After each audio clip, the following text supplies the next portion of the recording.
We turn now to South Africa, where for the first time since the end of apartheid, the governing African National Congress will share power with the Democratic Alliance Party in a unity government.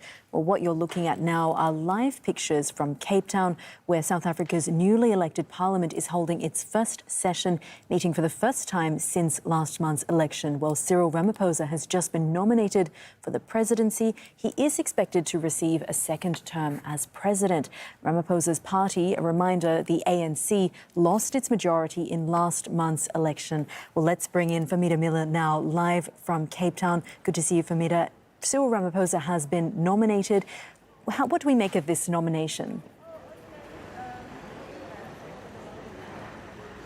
Well, the nomination comes from this agreement between the African National Congress and the Democratic Alliance. You've mentioned there that the ANC had lost its parliamentary majority, and so this agreement was necessitated by that to ensure that Ramaphosa would be nominated and elected for a second term. And so based on what we've seen so far, in that the agreement has brought in a parliamentary speaker from the ANC and a deputy from the Democratic Alliance, this nomination and the election of Ramaphosa is almost a formality, because now the ANC has the numbers based on that partnership with the DA, as well as the Inkatha Freedom Party, another party that's participating in this government of national unity.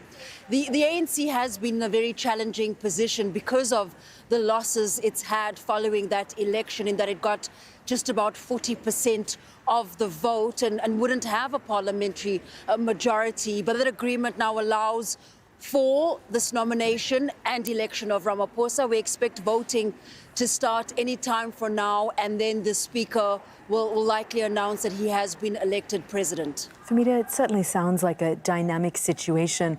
What happens next? Well, what people will be eager to see is just how far this agreement between the DA and ANC goes in terms of the concessions the ANC might have to make with regard to the cabinet positions that will be announced in a few days' time, and that's after Ramaphosa is sworn in as president for his second term. And many wonder which key positions will go to the Democratic Alliance as well as the IFP, and potentially how that might affect policy. And again, some of the concessions the ANC has to make, given that these are two parties that haven't always seen eye to eye.